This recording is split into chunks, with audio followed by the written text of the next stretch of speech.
Hello दोस्तों, in news programme में आपका स्वागत है और मैं हूं हिमांशु। आज हम जिस टॉपिक पर बात करने जा रहे हैं वह है भक्त कवि नरसिंह मेहता और विवाद।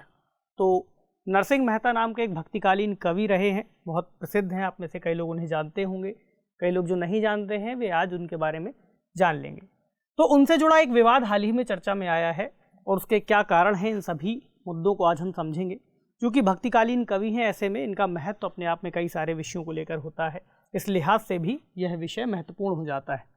यहाँ पर एक नाम लिखा हुआ है पाल्पीमेनस नरसिंह मेहताई और एक मकड़ी बनी हुई है और मकड़ी से जुड़ा हुआ एक विवाद है, विशेष रूप से एक नामकरण को लेकर के, जिसको अभी हम आगे पूरे टॉपिक के अंतर्गत समझेंगे क्या विवाद रहा और क्या बातें रही। तो चर्चा के बिंदु में अभी हम जानेंगे न्यूज़ क्या है, न्यूज़ के बाद पूरा मामला क्या है, मामले को समझेंगे।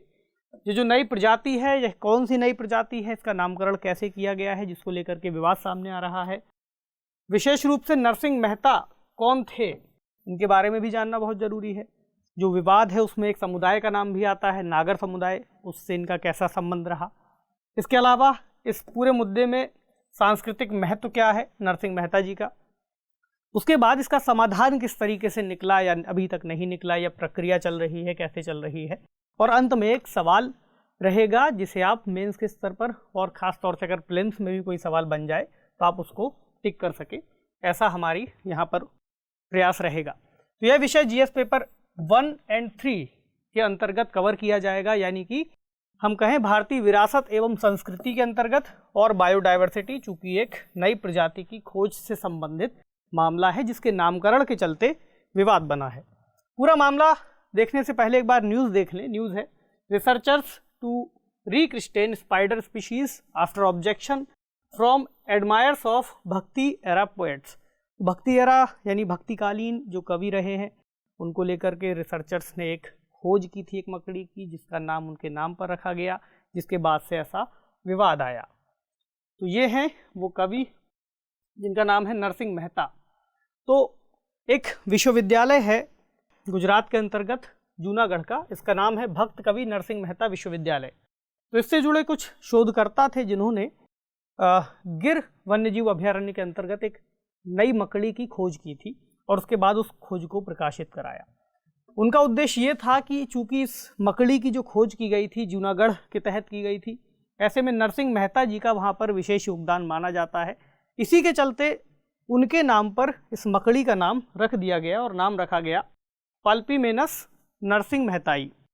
जिसके बाद एक समुदाय है इनसे जुड़ा हुआ, उन्हें नागर समुदाय से कहते हैं, इन्होंने उस पर आपत्ति जताई और ऐसी बातें कहीं कि चूँकि नरसिंह मेहता जी अपने आप में विश्व प्रसिद्ध व्यक्ति हैं, उन्हें हर कोई जानता है, ऐसे में एक मकड़ी का नाम, एक इंसेक्ट का नाम उनके नाम पर रखना ज़्यादा शोभा नहीं देता और कहीं ना कहीं ये अशोभनीय दिखाई देता है। कई लोगों ने यह भी कहा कि कल को अगर ये मकड़ी किसी व्यक्ति को काट लेगी वैश्विक स्तर पर तो इसका नाम उनके नाम से जाना जा रहा है, ऐसे में उनका नाम खराब होगा। तो कई तरह की मिली जुली प्रतिक्रियाएं सामने आई उनके अनुयायियों के तहत, कई बुद्धिजीवियों के तहत, कई लोग जो उनके लिटरेचर को पढ़ते हैं, उनके साहित्य को जानते हैं, उनका भी ये चीज़ का मानना था कि नरसिंह मेहता जी कभी भी इस तरह की मकड़ियों की किसी प्रजाति से संबद्ध नहीं रहे, ऐसे में किसी मकड़ी का नाम उनके नाम पर दिया जाना बेहतर नहीं लग रहा है। तो इसके चलते विवाद खड़ा हुआ और फिर कई तरह की बातें सामने आई और जो इस विश्वविद्यालय के कुलपति हैं उन्होंने इस पर एक्शन लिया। अभी हम उसके बारे में बाद में बात करेंगे। तो पहले इस मकड़ी की जो बात चल रही है नई प्रजाति की, इसके बारे में थोड़ा सा समझ लें ताकि अगर इसका कोई क्वेश्चन बने एग्जाम में तो हमें पता हो। तो इसको कहते हैं पाल्प फुटेड स्पाइडर या ब्रश पैर वाली एक मकड़ी। यहाँ आप इसके पैरों को देखेंगे, उसमें कई सारे आपको रेशे टाइप के दिखाई देंगे, इस वजह से भी इसका एक नाम इस तरह से कहा गया है। इसके जीनस की बात करें तो पाल्पीमेनस इसका जीनस है और फैमिली के अंतर्गत अगर देखें तो यह पाल्पीमेनाइडी के अंतर्गत आती है। ठीक है, थोड़ा सा जीव विज्ञान की तरफ हम जा रहे हैं लेकिन इतनी जानकारी हमें होनी चाहिए। कहाँ रहती है, जैसे पेड़ों की छाल में पत्थरों के अंतर्गत कुछ दरारें बन जाती हैं तो वहाँ पर पाई जाती है, तो इस तरह के स्थानों को यह पसंद करती है, वहाँ रहती है।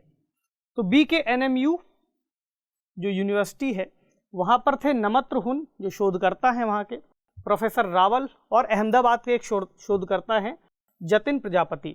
इन लोगों ने मिलकर के इसकी खोज की, इसके बारे में जानकारी इकट्ठा की और इसको जिससे जुड़ा शोध पत्र था वह रूस की एक जर्नल है रूस का आर्थ्रोपोडा सिलेक्टा, इनको भेजा और इसमें प्रकाशित कराया, जिसके बाद से इसकी थोड़ी सी वैल्यू बढ़ी और जब उन लोगों ने इसको रिकॉग्नाइज कर लिया उसके बाद ही इसके नाम को आगे भेजा गया।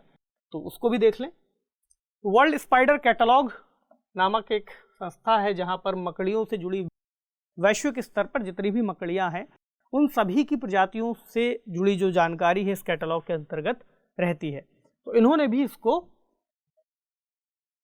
पाल्पीमेनस नरसिंह मेहताई को एक नई मकड़ी प्रजाति के रूप में स्वीकार कर लिया और मान्यता दे दी। तो विश्व स्तर पर पाल्पीमेनस जो जीनस है उसकी लगभग 35 ज्ञात मकड़ी की प्रजातियां अपन को मालूम है और हाल ही में जो खोजी गई प्रजाति है अगर उसका अपन महत्व को देखें तो भारत में दर्ज की गई इस जीनस की यह दूसरी प्रजाति है जो अभी इस विश्वविद्यालय ने खोजी है, शोधकर्ताओं ने खोजी है। WSC यानी वर्ल्ड स्पाइडर कैटलॉग का यह भी कहना है कि दुनिया में मकड़ियों की लगभग 46,000 से अधिक प्रजातियां हैं। विश्व स्तर पर जो ज्ञात प्रजातियों की बात है मकड़ियों की वह 46,000 से अधिक है और अभी भी आगे खोजी जा रही हैं। इसी तरह भारत की बात करें तो लगभग 1700 से अधिक मकड़ियों की ज्ञात प्रजातियां भारत में मौजूद हैं।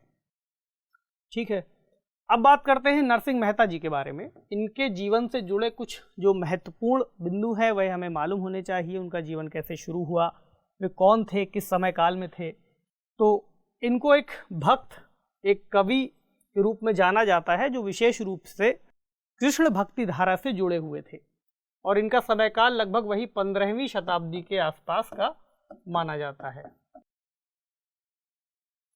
तो इनका जन्म 1410 ईस्वी में वर्तमान भावनगर जिले के तलजा में हुआ था और जो मृत्यु की बात है वह एक अनुमान है कि 1480 के दशक में जूनागढ़ में इनकी मृत्यु हुई थी। एक और इंटरेस्टिंग फैक्ट ये है कि जाति का नाम इनका पांड्य माना जाता है, लेकिन हम इनके नाम के आगे मेहता सुन रहे हैं तो ऐसा इसलिए था क्योंकि उस समय जो इनके पूर्वज थे, जो इनके परिवार के अन्य लोग थे, वे राज परिवारों में बड़े अधिकारी के पदों पर कार्य करते थे जो बेसिकली अकाउंट संभालते थे। तो मेहता शब्द वहीं से आया जो आगे चलकर इनके परिवार का नाम बन गया और उसके बाद ही इनके नाम के आगे हम मेहता देख पा रहे हैं। 5 वर्ष के जब ये थे तब इनके पिताजी की मृत्यु हो गई और 8 वर्ष तक आते आते इन्होंने बोलना सीख लिया और ऐसा कहा जाता है कि किसी महान संत ने इनके मुंह में भगवान श्री कृष्ण का नाम दे दिया या इनको सिखा दिया, जिसके बाद ये भगवान श्री कृष्ण के भक्त हो गए। उनके बड़े भाई थे बंसीधर और बंसीधर की पत्नी ने ही इनकी परवरिश की, आगे का जीवन बिताया, इन्होंने शादी हुई उस तरह से। एक और जो महत्वपूर्ण घटना इनके जीवन की है वह है कि इन्होंने घर से भागकर 7 दिनों तक तलजा के एक शिव मंदिर में तपस्या की जहाँ से इनको ज्ञान की प्राप्ति हुई। उसके बाद इन्होंने कई सारी रचनाएं लिखी, कई महत्वपूर्ण रचनाओं और पदों को लिखा जिनके बारे में कुछ प्रमुख के बारे में हम जानते हैं। तो जो रचनाएं थी लगभग 750 से अधिक कविताएं लिखी जिन्हें गुजरात में पद के नाम से जाना जाता है। तो मुख्य रूप से भगवान श्री कृष्ण की भक्ति, ज्ञान और वैराग्य से संबंधित ये सभी इनकी रचनाएं रही हैं, जिसमें से कि कुछ का अगर हम नाम लें तो शाल्म शानो विवाह, कुंवर बैनु मामेरु, हुंडी और हरमाला जैसी रचनाएं उनके स्वयं के जीवन से संबंधित मानी जाती हैं। यानी एक तरह से ऐसा कहा जाता है कि इन्होंने खुद के जीवन के अलग अलग पहलुओं को ही इन रचनाओं में दर्शाया है। तो एक और महत्वपूर्ण गीत कहें या भजन कहें, वैष्णव जन तो तेने कहिए पीर पराई जाने रे, जो काफ़ी समय से चर्चा में भी रहा। महात्मा गांधी का विशेष रूप से यह बहुत ही प्रिय भजन रहा है जो वो अक्सर गाते रहते थे, तो यह भी इन्होंने ही लिखा है ऐसा माना जाता है। ठीक है, अब बात करें नागर समुदाय और इनके संबंध की, उससे साथ ही इसमें ही उनके द्वारा किए गए सामाजिक योगदान का भी हमें पता चलेगा।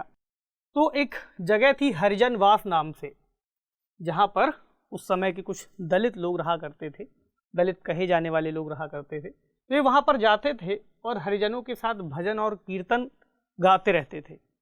तो ऐसा करने के लिए जूनागढ़ में नागर समुदाय द्वारा इन्हें बहिष्कृत कर दिया गया, जो एक बड़ी वजह था इनके सामाजिक सुधार जैसे विषयों के अंतर्गत। क्योंकि ये हरिजन बस्तियों में जाते थे जिनको एक ब्राह्मण वर्ग से होने के चलते ऐसी बस्तियों में जाना इनके लिए सही नहीं माना जाता था। जो अन्य लोग थे इसको सही नहीं ठहराते थे, उसके बावजूद ये वहाँ पर जाते थे और उन सभी जो भेदभाव जैसी चीज़ें मौजूद थी समाज में उसके खिलाफ जाकर काम करते थे। साथ ही उन लोगों को भक्ति से जोड़ करके काम करते थे कि ताकि लोग भक्त हैं, जो भक्त हैं वो ईश्वर के ही संतान हैं। ऐसे में उनका मानना था कि जो लोग ईश्वर की संतान हैं वे अलग कैसे हो सकते हैं, यानी उन चीज़ों का ये विरोध करते थे। तो उन दिनों एक और बात जो आती है इसमें, जो नागर समुदाय था वह हाटकेश्वर या भगवान शिव की भक्ति करता था, जिस समुदाय से आते थे, जबकि मेहता ने खुद को भगवान कृष्ण का एक भक्त घोषित किया था। ये भी एक बड़ी वजह रही होगी उस समय के दौर में कि इनके और समुदाय के बीच में टकराव देखने को मिलता रहा। इसके अलावा ये कृष्ण भक्ति में श्रृंगार रस की कविताएं लिखते थे, जो कि कई जगहों पर ऐसा सुनने को मिलता है या पढ़ने को मिलता है कि कामुकता से भरी थी। तो वह समाज, उस दौर का समाज उस चीज़ को पूरी तरह से स्वीकार नहीं कर पा रहा था, जिस वजह से इनका और समुदाय का अक्सर विवाद देखने को मिलता रहा और विवाद के रूप में ये स्थापित रहे और इनसे जुड़े कई सारे विवाद आते रहे। क्योंकि नागर समुदाय को एक रूढ़िवादी समुदाय भी तब के समय में माना जाता था, ऐसे में जो विवाद था वह देखने को मिलता रहता था। तो गुजराती साहित्य में आदि कवि या प्रथम कवि और भक्त कवि के रूप में मेहता जी को जाना जाता है। इनको बहुत ही प्राचीन कवि माना जाता है और भक्त कवि कहा जाता है। इनके जो भजन हैं हम जानते हैं कि 6 सदी लगभग पुराने हो चुके हैं, लेकिन आज भी गुजरात के सांस्कृतिक जीवन का एक अभिन्न अंग है। लोग उनको गुनगुनाते हैं और गाते हैं। 2017 में राज्य सरकार ने, गुजरात सरकार ने एक जूनागढ़ विश्वविद्यालय का जो स्थापना की थी उसका नाम भी इनके नाम पर ही रखा गया है और अहमदाबाद के वस्त्रपुर में एक झील का नाम भी मेहता जी के नाम पर ही रखा गया है। इसके अलावा राज्य सरकार ने नरसिंह मेहतानो चोरों में एक लाइट एंड साउंड की सुविधा दी है और एक म्यूजियम बनाया हुआ है। ये लगभग वही स्थान है जहाँ पर इनका जन्म स्थल माना जाता है। ठीक, इसके अलावा एक पुरस्कार भी है जो इनके नाम पर दिया जाता है, नरसिंह मेहता पुरस्कार। इसकी स्थापना मुरारी बापू और कवि मनोज खंडेरिया जी की पहल पर की गई थी और इसको गुजराती साहित्य में एक बहुत ही प्रतिष्ठित सम्मान के रूप में जाना जाता है।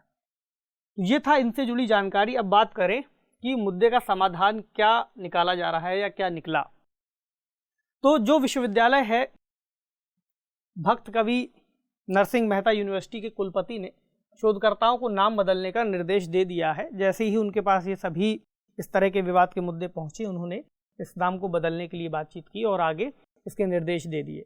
हालांकि ये नाम मान्यता दे दी गई थी, तो ऐसा नहीं था कि कोई पेटेंट ले लिया गया है उस पर, तो नाम बदल जाएगा।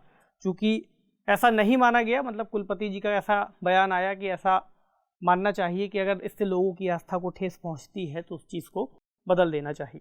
लेकिन हमारे लिए यहाँ पर क्या इंपॉर्टेंट पॉइंट थे? पहली बात तो मकड़ी वाली बात इंपॉर्टेंट थी कि कौन सी मकड़ी है, उसका क्या नाम दिया गया है, किस जीनस से संबंधित है। साथ ही कल्चरल एस्पेक्ट से देखें तो हमारे लिए नरसिंह मेहता जी के बारे में जानना जरूरी था। अच्छा, एक बात और है कि जैसे अगर ये सवाल उठा दिया जाए कि क्या ये पहली बार था कि किसी मकड़ी का नाम किसी व्यक्ति के नाम पर या किसी प्रसिद्ध व्यक्ति के नाम पर रखा गया है और विवाद हुआ है, तो ऐसा नहीं है। इसके पहले भी अक्सर ऐसे नाम रखे गए हैं। जैसे कि 2016 में एक नई मकड़ी की प्रजाति का नाम विक्रम बत्रा जी के नाम पर रखा गया था, जो कि कारगिल युद्ध के एक बहुत ही परिचित व्यक्ति हैं। ठीक है, इसके अलावा मकड़ी की एक अन्य प्रजाति का नाम भगवान जगन्नाथ के नाम पर भी रखा गया है। इसके अलावा श्रीलंका में एक मकड़ी की प्रजाति का नाम महात्मा गांधी जी के नाम पर रखा गया है और अमेरिका में भी कुछ प्रजातियों का नाम वहाँ के जो पूर्व राष्ट्रपति रह चुके हैं उनके नाम पर रखे गए हैं। हालांकि इस बार का जो विवाद है एक भक्तिकालीन संत कवि के नाम से जुड़ता है। ऐसे में कुछ आलोचकों का मानना था कि उनका नाम जोड़ा जाना सही नहीं था। इस आधार पर यह पूरे निर्णय लिए गए और उसको बदलने की भी बात कह दी गई है। ठीक है, आज का सवाल क्या बन सकता है? सवाल है, भक्तिकालीन कवि नरसिंह मेहता से जुड़ा हालिया विवाद क्या है? तो विवाद के बारे में बताना है, साथ ही सामाजिक सुधार से जुड़े उनके योगदान पर चर्चा करनी है। तो ये एक सवाल है, बहुत ही सामान्य सा है, उनके जीवन से जुड़ा हुआ। लिखने की प्रैक्टिस करनी है, 250 शब्दों में इस प्रश्न को लिखिएगा। तो आज का सेशन यहीं पर समाप्त करते हैं। आपसे मिलेंगे अगले सेशन में किसी अन्य महत्वपूर्ण विषय के साथ। तब तक पढ़ते रहिए, ख्याल रखिए। शुक्रिया।